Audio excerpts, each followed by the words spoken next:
ازيكم عاملين ايه؟ قصة النهارده سريعة وما بتاخدش وقت ابدا. تمولاه طلعوا ربع اللحمة المفرومة اللي في الفريزر، حطوا معاها بصلاية وجزراية وبطاطساية متوسطة، وبتحبوا السبايسي زودوا واحدة فلفل. ابشروا كل المكونات في نفس الصينية اللي هتسووا فيها، وابشروا معاها حتة ليا واي دهن حيواني.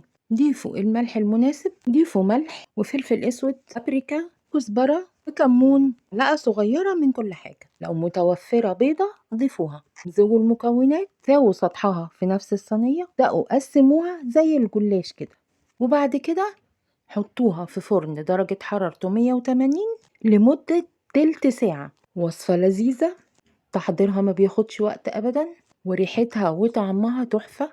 بحب أعملها وأنا مستعجلة، لو عندي مشوار بحبها لأنها مش بستخدم فيها مواعين أبدا.